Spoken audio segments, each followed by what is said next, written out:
Hello, everybody. It's Christina Fasonic coming to you live from Wheeling, West Virginia, like always. And maybe at some future date, I'll be able to come at you live from somewhere else. But for right now, I'm still in Wheeling, enjoying the sunshine. If you hear in the background Marco Polo, there's a bunch of kids in a pool about 3 houses down from me that are playing. And I don't think that's such a bad thing. So I'm going to bring my co-host on. Hey, Damien. Hello, Christina. How are you tonight in Wheeling, West Virginia? Oh, I am good. Did you get outside today? Briefly. Oh, well, at least that's better than nothing. It was kind of hot. So we have a writer tonight, and people cannot wait, according to Paula, to jump in and to listen to our writer. So do you want to tell us a little bit about her? I am super excited to have tonight's writer. We kind of got introduced via electronic means by Crystal Wilkinson, and I went. Everybody loves her. I took a look at this wonderful novel, which I seem to be so stupid as to not be able to. Anyway, it's called Saint Monkey. It is a wonderful novel. It has this terrific narrator, among other narrators, named Audrey. And so tonight we are bringing you the author of this novel. This is Jacinda Townsend. She's the author of Saint Monkey from Norton in 2014, and the author of Kif, which is forthcoming from Graywolf Press in 2022. Saint Monkey is set in 1950s Eastern Kentucky. It won the James Heidinger Kafka Prize and the James Fenimore Cooper Prize for historical fiction. Saint Monkey was also the 2015 honor book of the Black Caucus of the American Library Association. She is a lot. We've had a lot of writers on here, and Jacinda is one who is just profound. Her linguistic dexterity is breathtaking. I'm super excited to have her on tonight, and I'm grateful that she's able to do this. Fantastic. All right. I'm going to pop out, and you can pop out, and we'll bring her on. All right. Hello, Christina and Damien and everyone else. I'm like, who is this woman that you guys are saying such nice things about? Like, is she here? But thank you. And thank you so much for having me. And thank you for doing this. It's just so nice to connect through art. You know, it's been really nice during quarantine to have people connecting like this. So I appreciate it. I'm going to read a passage actually from the novel that's sort of in progress now. And the only background to this passage is that it's told from the point of view of Ruth, who has just lost her little brother to a mysterious childhood illness. Absolutely not, Ruth's mother said without conviction. No one else stood at the top of the stairs where she and Ruth had met accidentally on their way between floors, but she wasn't talking to Ruth. She was just saying it, as she did on order of 30 times a week now that Russell was dead. Absolutely not, she'd say, in response to nothing, as she was folding laundry or stacking china or scrubbing a cloud of tomato paste out of the sink. The first few times she said it, she caught herself and blinked, and Ruth could tell that she'd been taken aback by the machinations of her own mind. She hadn't meant to issue the two words audibly. But Cora soon lost shame. She started saying it seemingly at random, producing the phrase from some secret, outraged vein of thought. Absolutely not, she said one morning at dawn in the kitchen where Ruth had crept up behind her as she was loading the coffee maker. When Cora heard her daughter, she turned around, and her posture seemed confrontational, as though she were hiding something. But when Ruth got closer and looked, it was just the percolating machine on the counter she was talking to. Cora turned back around to it. Absolutely not, she whispered to the coffee, and Ruth forgot what she needed from the fridge and went back to bed. When her mother said it in response to an actual question, after Wendy asked if she could have a brand new stereo system for Christmas, Ruth started crying. Absolutely not, Cora said then, in response to Ruth's tears, and Ruth bolted upstairs to her bedroom. She no longer shared her room with her brother Russell, but she shared it with the aftermath of Russell, since neither her parents nor Wendy would box up his swim participation trophies or toss out the lopsided clay masks he'd made in the 3rd grade, his 4th and final year of formal schooling. No one had even changed his bed sheets. They'd lain hastily rolled to one side for the 3 days after his death, until finally, the morning of his funeral, her mother had come into the room and made his bed up to hotel standards. When Ruth came home from the funeral and tossed a quarter at the sheets, it actually bounced once before landing. It took a week for Ruth to grow tired of seeing the stiff bed, so empty of her brother, and she sat on it then hard, hoping to leave an impression of her own living, breathing bottom. She lay on his pillow and rolled onto her face. He had left rumpling, dimpling.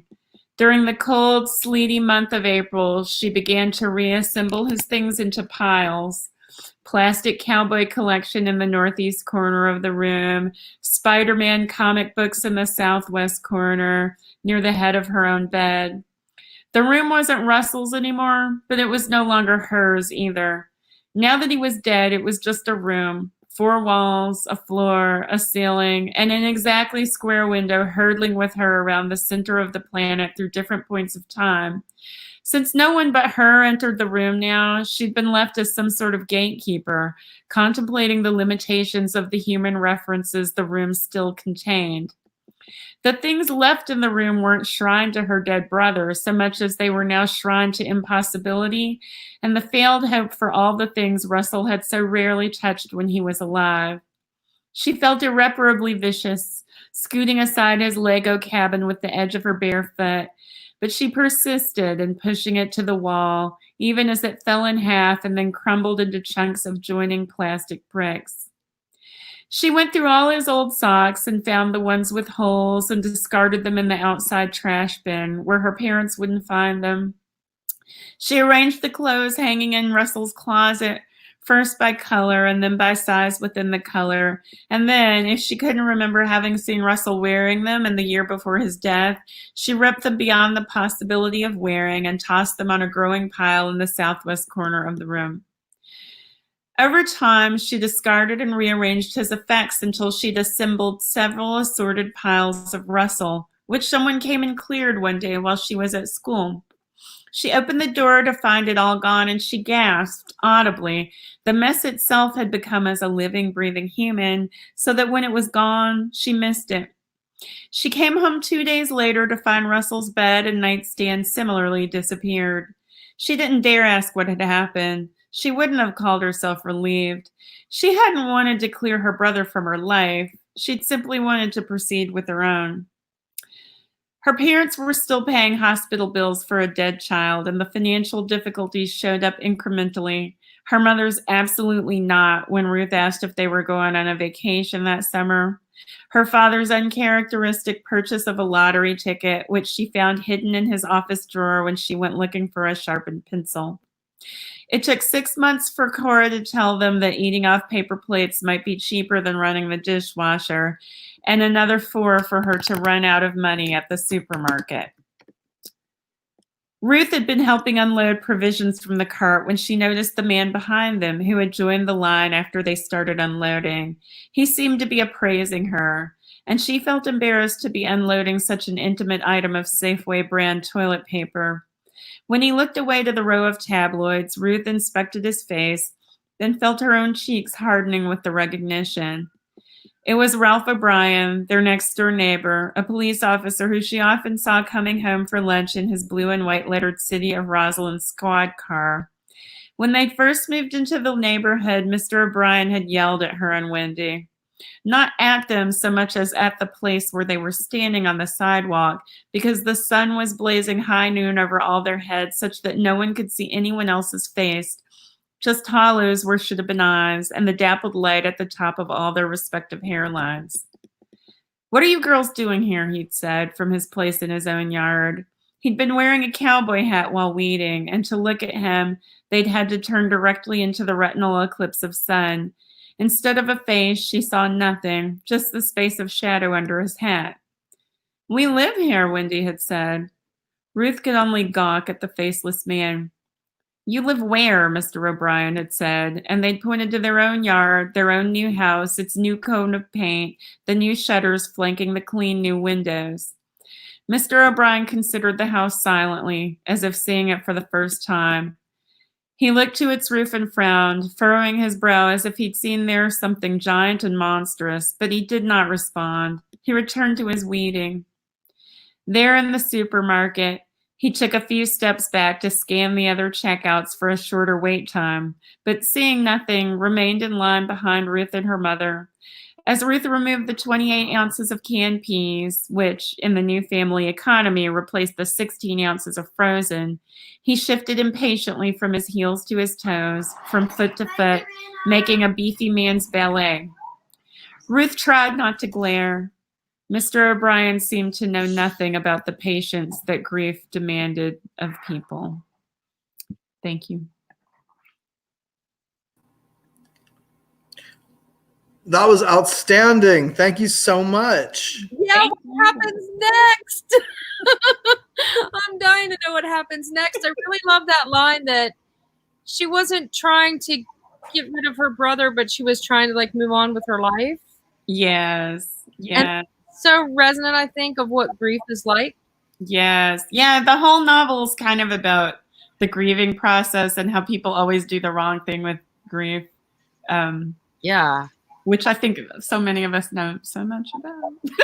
Right. Yeah, absolutely. It was really wonderful and painted a really clear picture of who these people are and sort of what, I mean, I could just see this bed, this, unmade bed, and what that feels like when, after you lose someone, to see sort of their existence, but they don't exist anymore. Yeah. So very powerful. Well, thank you. Thank you so much for having me. Oh, wow. Yeah. Oh, it was amazing. We had our readers, one of our readers, Jared, noted too the patience that grief demands. Oh, that was just such a wonderful thing. And that also the aftermath of Russell. And that's one of the things I love about your work. There are these things that a writer not so gifted would title stories, and with you, they're just one little amethyst in this ocean of linguistic gems. It's just so there's never a sour note. You're just so on. I love your work. Thank you, Damien. Likewise. Thank you. Absolutely awesome. Thank you again. Thank you, so much. Take care. Have a great evening. You too. Take care. Bye-bye, everybody. Oh, we're coming. Wait, who are we coming back with? Who do we have next? Wait, I have the document open. The document open. I think it's Sherry Flick. Yes, it's Sherry Flick on June 11th, and then Jason Irwin on the 15th. On the 15th, yes. All right. So thanks everybody for tuning in. We're going to sign off from Prospect and from Wheeling, West Virginia. All right. The best Virginia. No, I didn't say that. Have a good evening, everybody. Have a great night, y'all.